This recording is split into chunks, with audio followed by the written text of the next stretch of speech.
Estoy grabando. Bueno, una vez que terminamos todo lo que va para el parcial 1, vamos digamos, a tratar de abordar el último parcial que fue en junio de 2021, o sea, el semestre pasado. ¿Okay? Se supone que vamos a evaluar todo lo que es la parte de caracterización de las señales, potencia, base, constelación, etcétera, etcétera, densidad espectral de potencia y también calcular la probabilidad de error. ¿Okay? Entonces, otra cosa que yo agrego es, digamos, que ustedes en muchos casos van a ser los que diseñen su propio examen utilizando algunas especificaciones particulares. Por ejemplo, tienen que generar una señal que es modulación de amplitud, en todos los símbolos tengan diferente energía, qué sé yo. Probablemente vamos a tocar algún ejemplo de eso. O que dependa de algún dígito de su cédula de identidad, en este caso. Podría ser el último, el penúltimo, etcétera, etcétera. Eso lo varío, ¿no? Entonces, en este caso particular, el problema 1, eran 3 problemas. Todos lo hicimos por módulo 7. El problema 1, en este caso no sé si era uno solo. Déjenme ir avanzando porque ya no me acuerdo. Debe construir un sistema de transmisión digital binario. ¿Okay? Ahora aquí fijo que N es el último dígito de tu cédula, porque para empezar a resolver el examen ustedes tienen que colocar su cédula y el N. Y de ahí en adelante tienen que sustituir el valor de N cada vez que haga falta. ¿Okay? Aquí se pedía que los símbolos tenían que cumplir las siguientes condiciones. El S1 era un pulso de una duración muy particular, que era T bit entre N más 1 y de amplitud unitaria. Y por otro lado, el símbolo S2 es una sinusoide de amplitud N más 3, fase 0, frecuencia FC 10N más 1 F bit. O sea, otra vez volvemos a ver aquí la dependencia con N y dura todo T bit. O sea, está prendida todo el tiempo. Fundamentalmente, yo les hice eso, lo hice esta mañana, por cierto, les hice el dibujo de una posibilidad para un N particular. Fíjense que es un pulsito, ¿verdad? Y 0 en el resto. Este tiene una duración específica de acuerdo a su N particular. Y el otro es una sinusoide que dura todo el espacio de tiempo.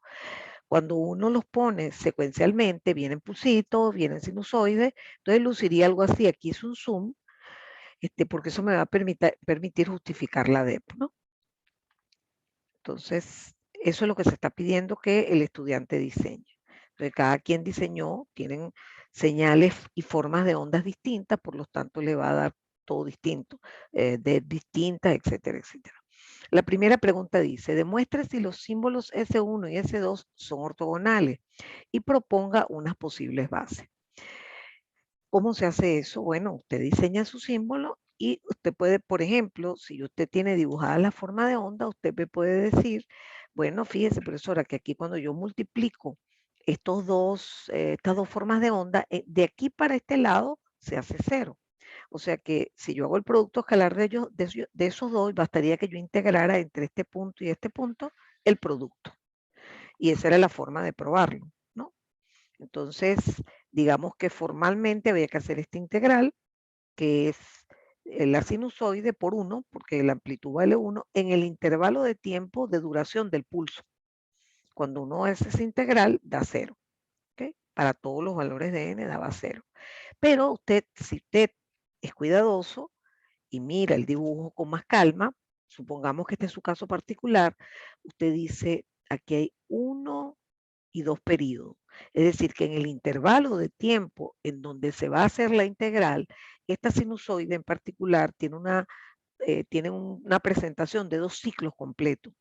Si usted integra 2 ciclos de sinusoides completos, le da 0.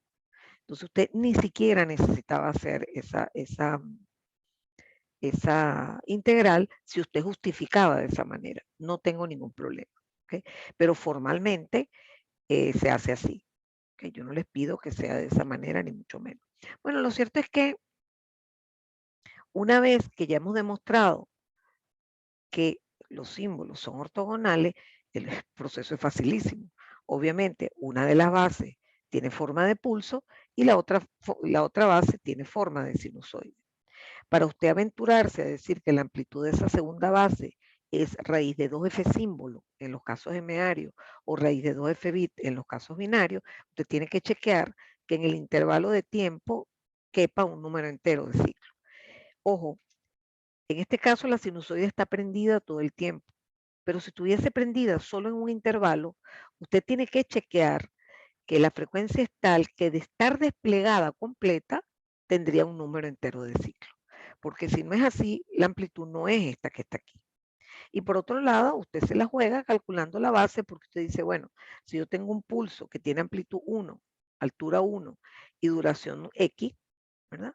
Evidentemente la base tiene que tener una amplitud alfa, de manera que alfa cuadrado por X de 1. Entonces, en ese caso, debido a la duración de los pulsos que yo les pedía, que era el pulso S1, que la duración este bit entre n más 1, nos quedaba que la amplitud que había que colocar a la base era esta que está aquí. O sea que la base tiene la forma de S1, pero con otra altura. Igual pasa con la base 2, que tiene la forma del símbolo 2, que es una sinusoide de frecuencia específica, pero tenemos que asegurarnos que la energía sea unitaria. ¿Okay? Muy bien. Aquí les hice esto. Ahora sigue la parte B, que tiene un reparto de puntos específicos. Describa, justifique y dibuje un estimado de la depth de la señal, especificando su ubicación espectral, esto es un punto, cortes específicos de todos los zinc, este es otro punto, y demostrando si tiene o no tiene nivel de C. ¿Okay? Entonces, uno tiene que acordarse que la señal es una sucesión de estos símbolos de manera aleatoria. Entonces, allí uno mira y en este caso separaría esa secuencia que está acá a la derecha en dos secuencias. Una que tiene los pulsos y otra que tiene la sinusoide. Entonces, por ejemplo, una de las secuencias sería la de la sinusoide, sería 0 sinusoide, y la otra sería pulso 0, porque la parte del símbolo mismo es 0, y 0. Entonces, si usted entiende que usted está desglosando esa señal en dos proporciones, en dos componentes, usted inmediatamente se da cuenta, pero hice este dibujo adrede, porque aquí se ve claramente que uno podía tener la presencia de una especie de señal OK y al mismo tiempo tener la presencia de una especie de señal similar a las unipolares, es decir, un pulso que dura un tiempo. Nosotros estamos acostumbrados, por ejemplo, a retorno a cero, que dura la mitad. En el caso de ustedes, para cada uno, dependiendo de n, le tocaba un pulso distinto. Pero lo cierto es que dentro del intervalo de tiempo T-bit, usted tenía un tiempo apagado. O sea que eso desde el punto de vista espectral se tiene que parecer más a los casos retorno a cero que a los casos unipolares. ¿Okay? Y en efecto, usted justifica de esta manera que la densidad espectral que corresponde a esto es un sin cuadrado que está en el origen. ¿Okay? En realidad yo lo pintaba así, miren. Aquí. Entonces pintado, usted lo pintaría así. Dice, mira, claramente tengo un sin cuadrado en el origen que es achacado a los pulsos. ¿Okay? Pero además, ojo, tengo deltas.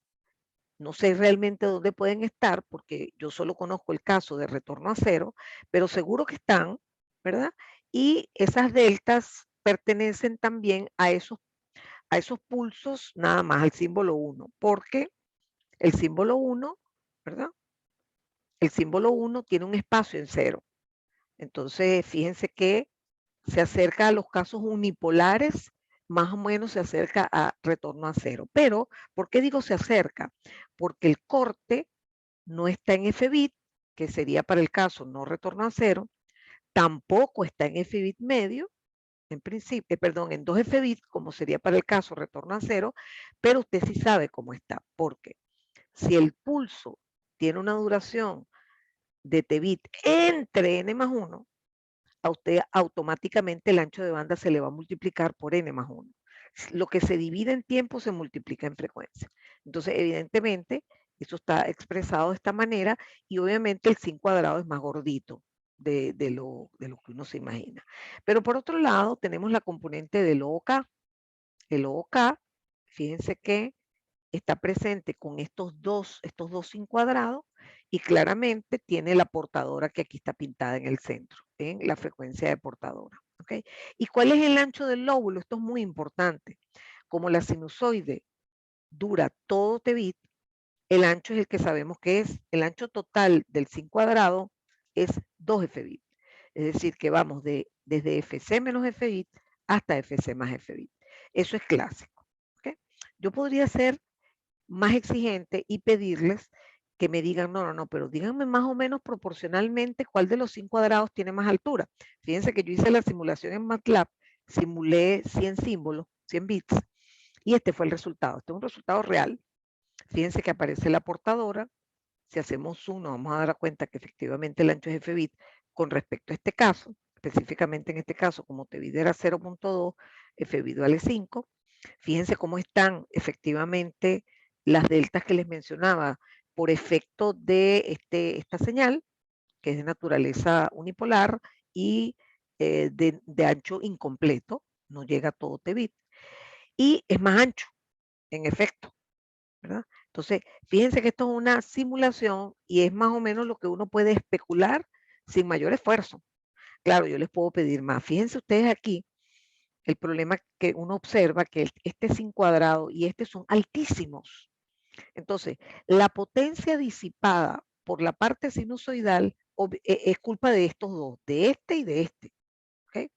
Y la potencia disipada por los pulsos viene dada por este sector, más las deltas, ¿no? Por supuesto. Total que, si usted calcula la potencia debida a cada uno, usted lo tendría que saber hacer. Por ejemplo, el pulso tiene altura 1, 1 al cuadrado, tiene probabilidad 1/2 de ocurrir. Y ahora fíjense lo que hago. Aquí calculo la fracción de tiempo que está el pulso prendido.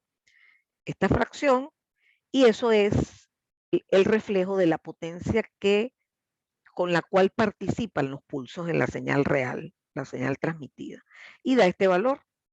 En cambio, si usted hace lo similar para la sinusoide, le queda a cuadrado medio, recuerden que la amplitud de la sinusoide es n+3, a cuadrado medio por 1/2, que es la probabilidad, por la fracción que vale 1, porque la fracción es toda, o sea, la sinusoide está prendida todo el tiempo. Entonces, es obvio que la potencia que gasta la parte sinusoidal es mucho mayor, no importa el valor de n, que la de los pulsos.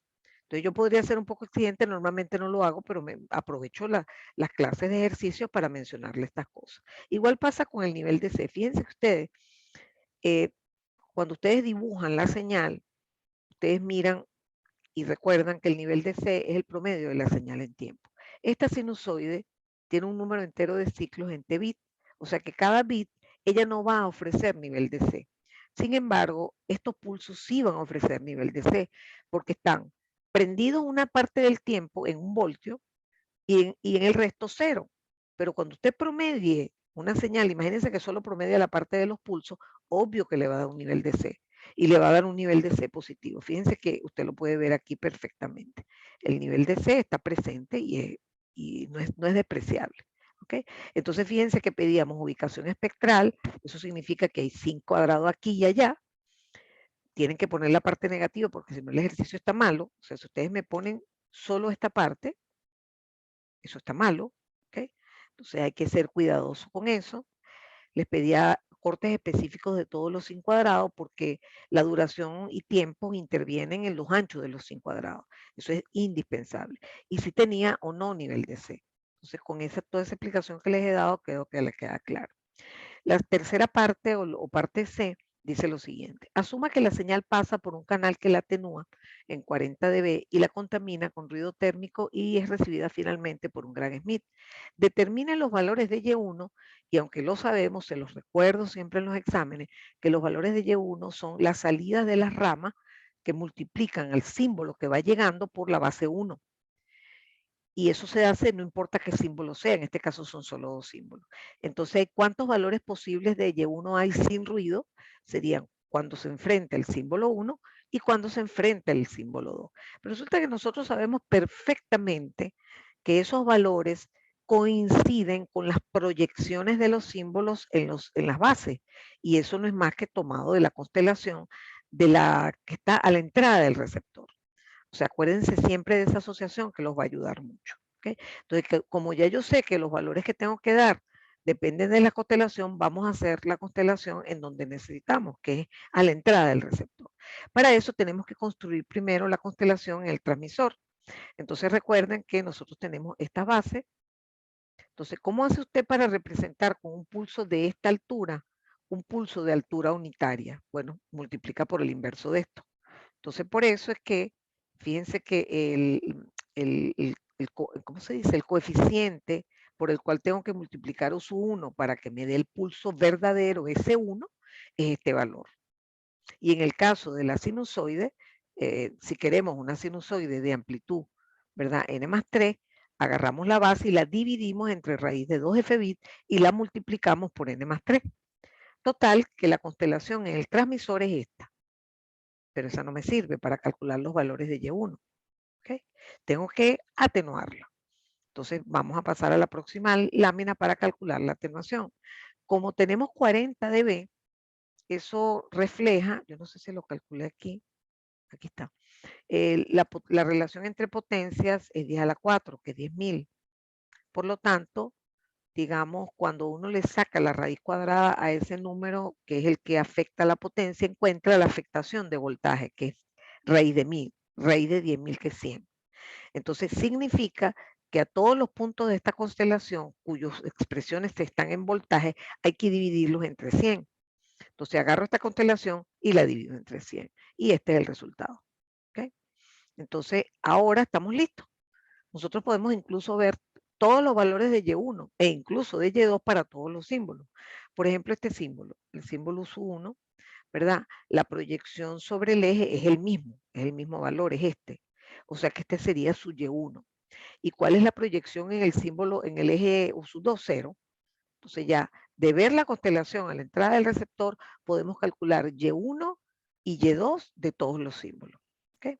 Este símbolo tiene Y1 igual 0, por ejemplo, y Y2 igual a este valor, que es la proyección sobre el eje. Si tuviéramos un símbolo aquí, ¿verdad? Que donde esto es 3 y esto es 2, ¿verdad? Entonces diríamos que Y1 para ese símbolo vale 2 y Y2 vale 3. ¿Okay? Entonces es importantísimo, sobre todo por lo como le facilita la vida, que ustedes entiendan esa conexión. ¿De acuerdo? Ese era el problema 1, que era como la parte inicial del curso, y ahora hay un problema 2 que está más orientado a las probabilidades de error. ¿Okay? Se tiene una señal no retorno a cero cuaternaria, donde el símbolo S1 es nulo, pero el símbolo S2 nuevamente está definido en función del mismo N, del ejercicio, de la definición que damos para el ejercicio anterior, y es así. Fíjense que tenemos una sola base. Grafique la constelación. Bueno, eso es imposible que sea más fácil, ¿no?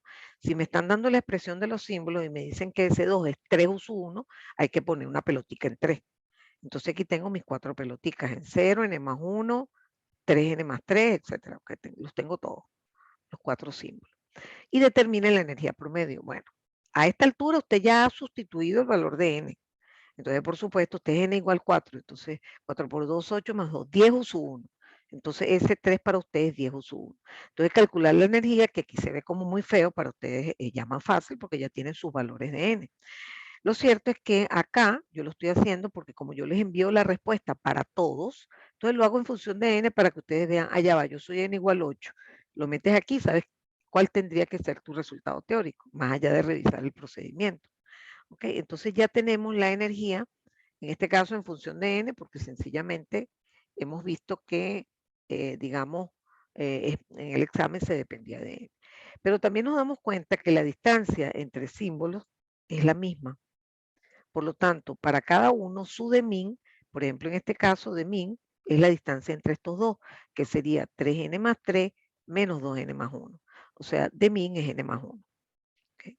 Y resulta que uno encuentra la relación entre eso y la energía, porque acaba de calcular la energía.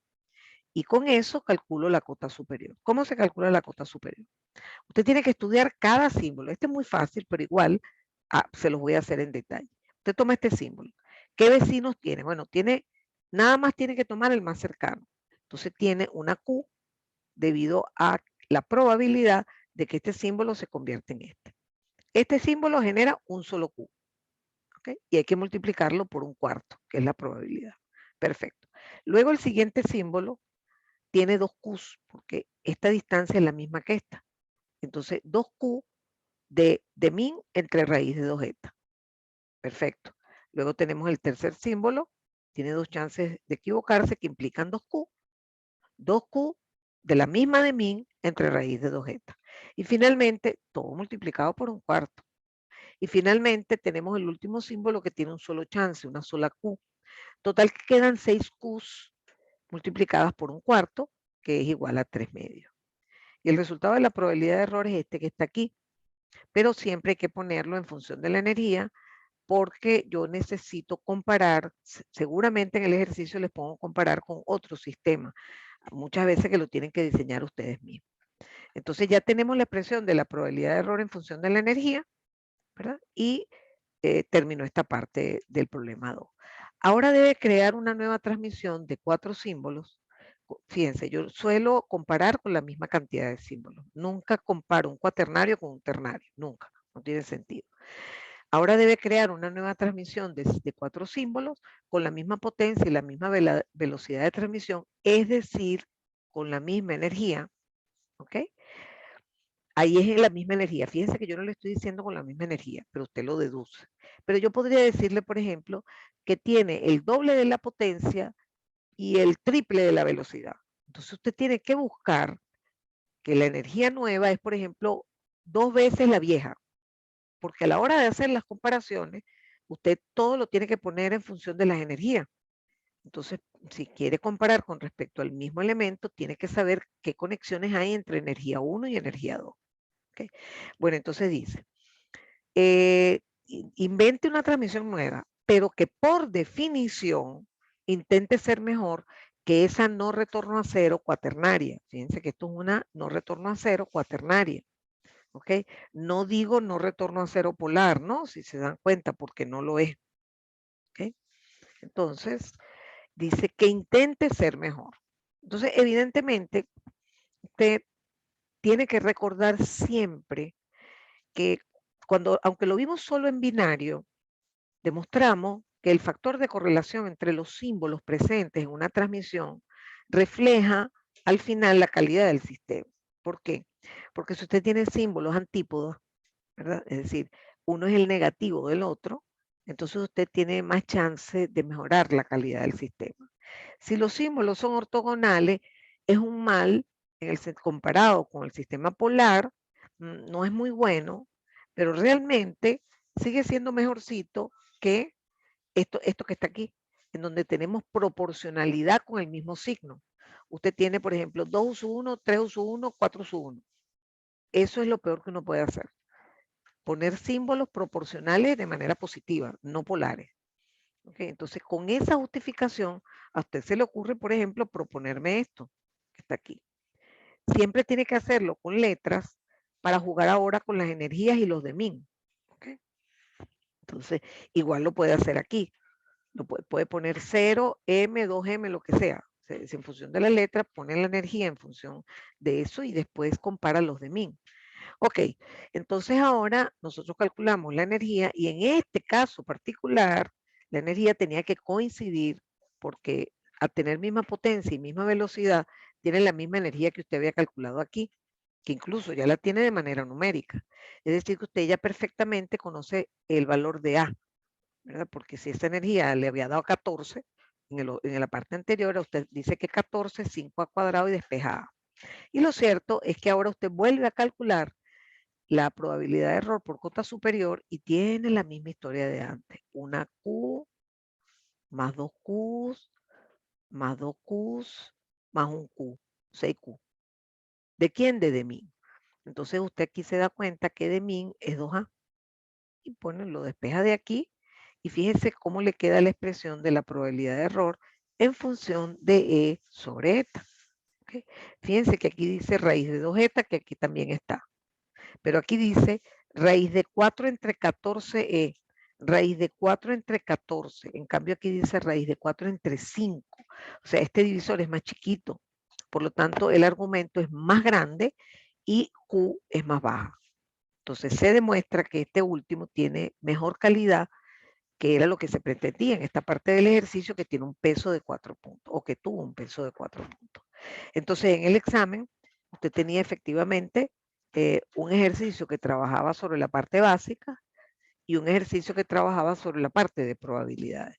En otras oportunidades yo he colocado un solo ejercicio que tiene los dos aspectos, ¿verdad? Y entonces, por ejemplo, divido el examen en dos fragmentos. Digo, mando la parte inicial de ejercicio 1 y después mando la otra parte. Estoy hablando de módulo 7, ¿no? Cómo voy a administrar los ejercicios.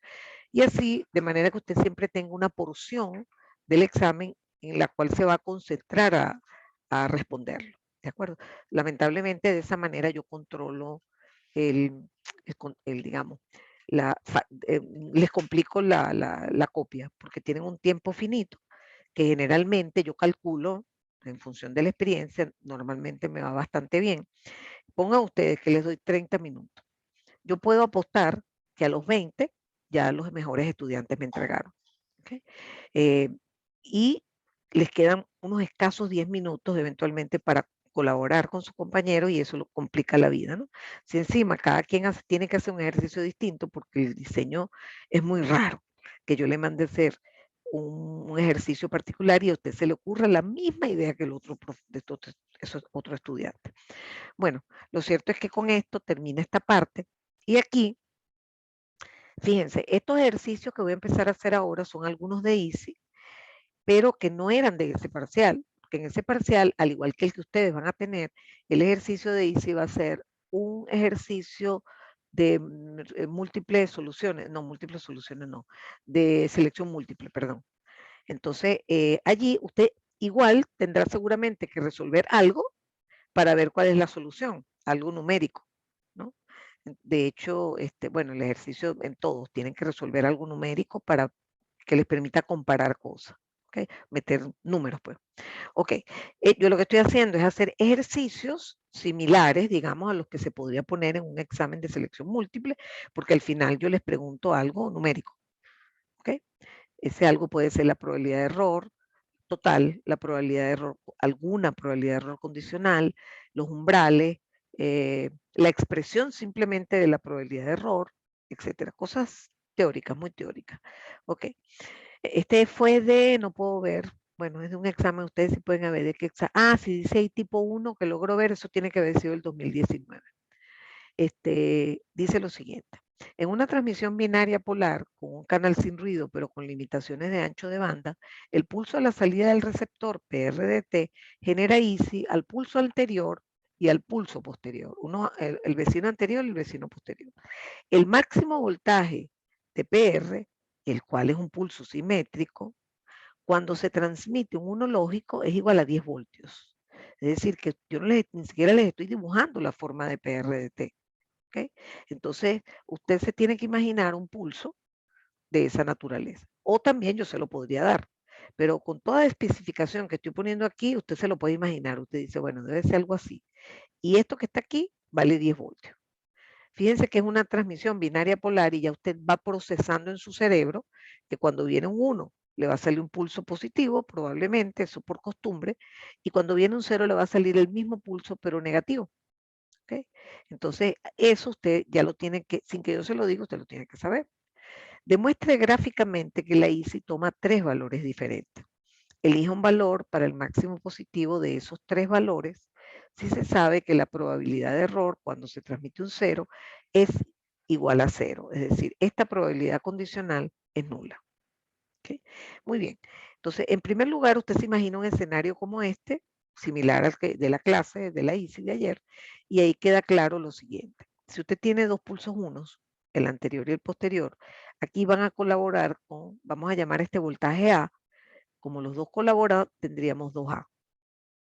Pero si usted tiene el pulso rojo, porque tiene un 1 antes y un 0 después con el pulso naranja, entonces tendría A menos A igual a 0.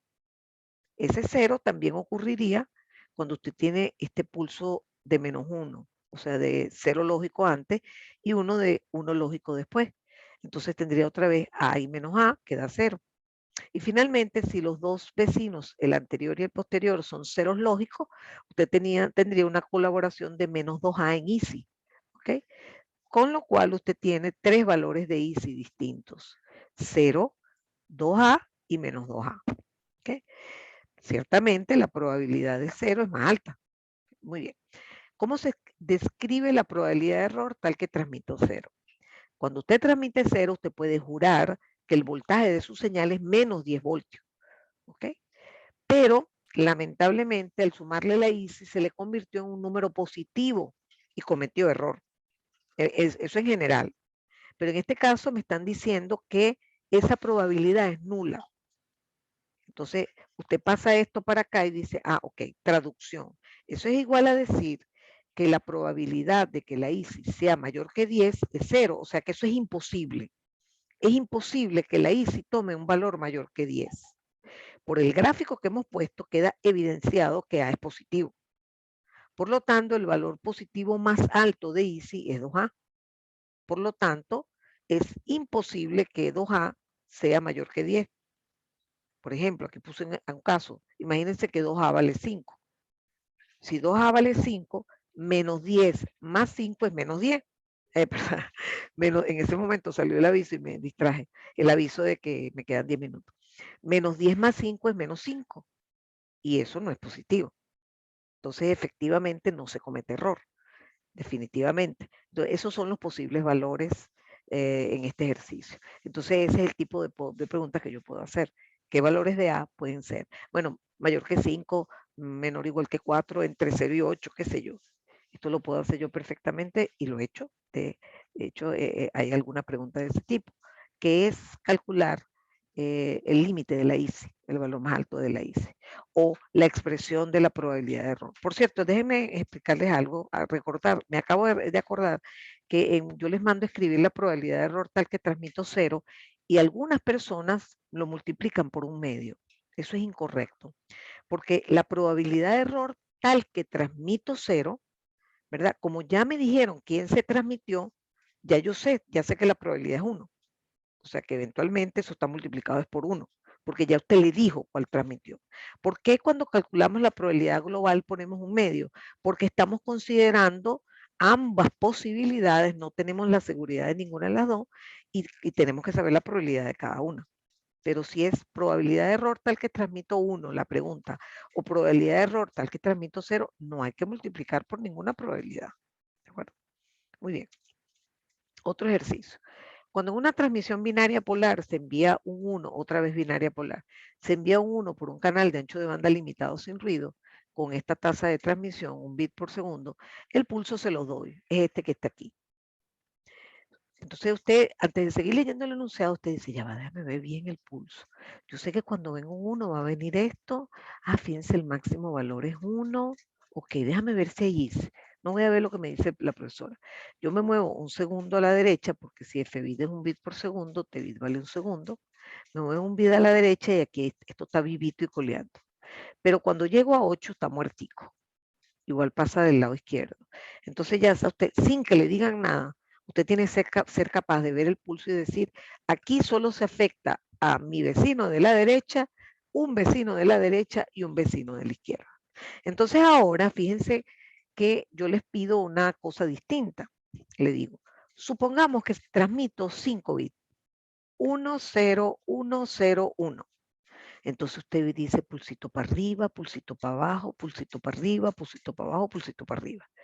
Y le dice, determine usando gráficas si el bit que está en grande, es decir, el que está subrayado, en el enunciado salía un poco agrandado, si este bit se detectará con error. Entonces, fíjense, oigan bien, el haber yo estudiado este pulso antes me dio ventaja, porque ya yo sé que solo afectarán eventualmente este y este. Los que están 2 bits a la izquierda y 2 bits a la derecha no afectan. Entonces, no lo voy a dibujar. Pero claro, lo explico, ¿no? Porque eso es otra cosa que necesito para yo validar sus resultados, es que me expliquen las cosas. ¿Ok? Si usted me pone esto y no me dice por qué por qué no dibujó los otros, yo le voy a decir, mire, eso está malo porque yo te mandé a graficar 5 bits y tú me estás graficando 3. Otra persona me grafica esto mismo y me dice, uno se da cuenta de ver el pulso que solo hay afectación por los bits más cercanos. Perfecto, 20 puntos. Entonces ahora pinto mis cositas, ¿verdad? Y fíjense que ya yo puedo saber de aquí de la gráfica cuánto es la afectación en voltaje. Un bit a la izquierda y un bit a la derecha, es 0.4 voltios. Entonces, como son dos ceros, observen, tengo que pintarlos así, y la IC global va a ser menos 0.4, menos 0.4, que es menos 0.8. Cuando usted tenga que tomar la decisión, usted suma un voltio más menos 0.8 y observen que 1 menos 0.8 es positivo. Es decir, que la probabilidad de que yo me equivoque es 0, porque el valor global sobre el cual voy a estar diciendo, a mí me llega 1 menos 0.8. 1 menos 0.8 es 0.2. Ah, no, pero eso es positivo. Mira, ¿sabes qué? Eso era un 1. O sea, no me equivoqué. ¿De acuerdo? Así se hace. Así se averigua si ese bit tiene o no tiene error. En una transmisión binaria unipolar, cambié la seña, cuando se transmite la forma correspondiente al 1 por un canal con ancho de banda limitado, sin ruido, y luego pasa por el receptor, se tiene un voltaje máximo de 5 voltios. En su mente, pulsito para arriba, 5 voltios. Pulsito para arriba, 5 voltios. Y el 0, 0 voltios, porque es unipolar. ¿Ok? Por lo tanto, aquí las cosas cambian, el umbral ya no es 0. El umbral está entre 0 y 5 voltios, que es la mitad, 2.5. Luego me dicen que los valores de IC presentes son menos 1, 0, 2 y 3. Y cada uno tiene probabilidad un cuarto. Ellos resolvieron su IC, me dieron la FDP de la IC y ahora me dicen que yo determine la probabilidad de error. Tengo que usar condicionales y digo, la probabilidad de error tal que transmite un 1, ¿verdad? Es simplemente la probabilidad de error de que habiendo tomado el voltaje del 1, lamentablemente la IC me lo ensucie y me lo baje por debajo del umbral.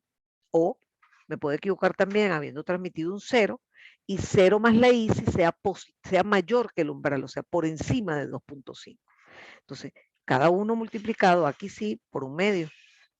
¿Okay? Entonces pasan este valor para acá y les queda esto que está aquí. Y listo. Usted tiene que entender que esta FDP tiene deltas en 0, menos 1, ¿qué más? 2 y 3.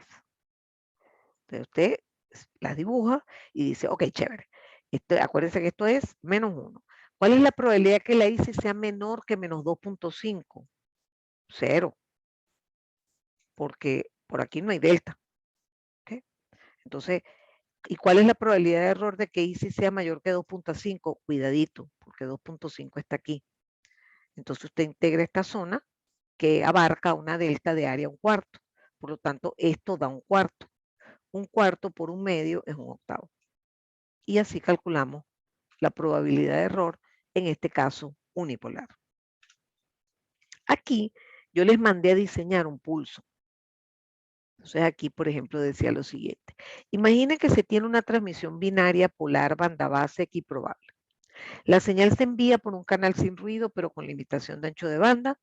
El pulso a la salida se llama PRDT. Nada nuevo. Su voltaje máximo es 10 voltios y la tasa de transmisión es 1 bit por segundo.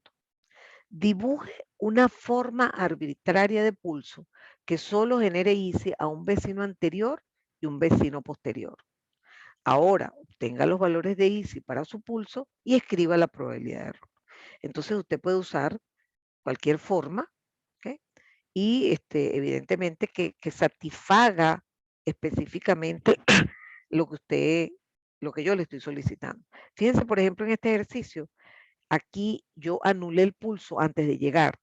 O sea, usted, por ejemplo, puede hacer algo similar o puede usar pulsos como este que está aquí, la carpita negra, como yo la llamo. O sea, ya usted tiene alguna idea y usted lo que tiene es que saber seguir las órdenes de diseño para este caso particular. ¿De acuerdo? Muy bien. En este caso, tengo una transmisión, déjenme ver qué. Es unipolar, no logro ver si. Es una transmisión unipolar, se transmite a 500 bits por segundo, paso por un canal de ancho de banda a IC y le doy la FDP. Y ahora les digo que me dibujen una forma tentativa de pulso, porque miren que este es el caso unipolar, ¿ok? Entonces aquí las transmisiones son pulso y cero, fíjense. Aquí estoy dibujando, eventualmente mi vecino anterior era un 1, este sería un vecino posterior un 1, y aquí tengo mi vecino anterior un 0 y mi vecino posterior un 0. Ese es diferente que si fuera polar. Bueno, entonces déjenme cerrar y retornamos en este.